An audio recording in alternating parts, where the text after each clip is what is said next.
Well, okay. When you view this video, you should have matched up the events in our history to the specific dates that they happened.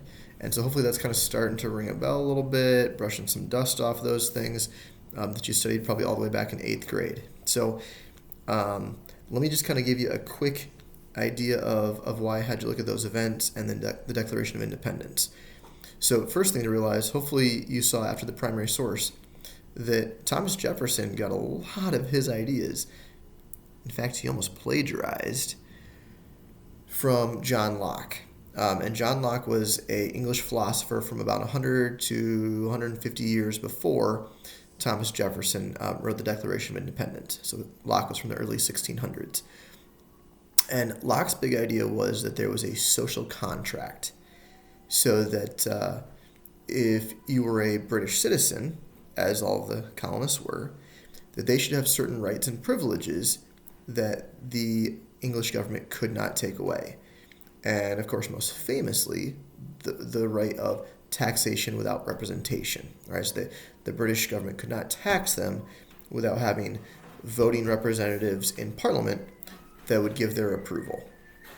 And this was most famously being taken away.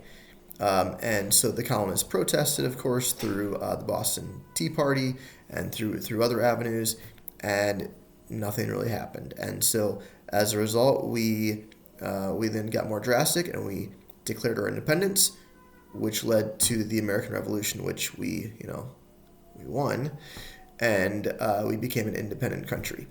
So let me just kind of give a little bit of framework of the Declaration of Independence. You only had to read just short sections of it, so you're welcome.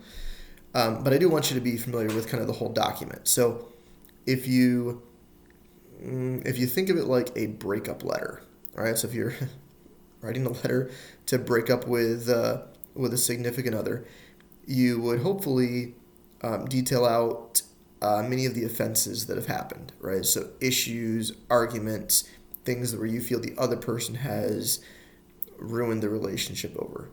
And then you would probably even detail out some ways that you've tried to solve it. And then at the end, you would probably conclude, or better off separate. And that's really what the Declaration of Independence is doing. In fact, if you look it up online, the first half of it is almost entirely a list of very specific offenses and ways that the English government had been taking away the rights of American colonists. And it extends, if you look at it like in a textbook, that extends for almost a page and a half of specific offenses. And then the Declaration goes into a couple paragraphs where it talks about how we have petitioned the British government. We have sent representatives to England and London to discuss this. And King George, you just don't care. And so they think in conclusion, they say, okay, because of this, we're independent and we no longer want to be part of England. And that's really all the Declaration of Independence is. So tomorrow, we're going to start to then look at, okay, what was happening government-wise during the Revolutionary War and right after it. We're going to start to zoom in on actually our temporary government and what it looked like and some of the problems that it had. So that'll be obviously the lesson for tomorrow. So again, if you got any questions, concerns, any issues, email, text me, let me know. Otherwise, hope you're having a great day, and we'll see you tomorrow.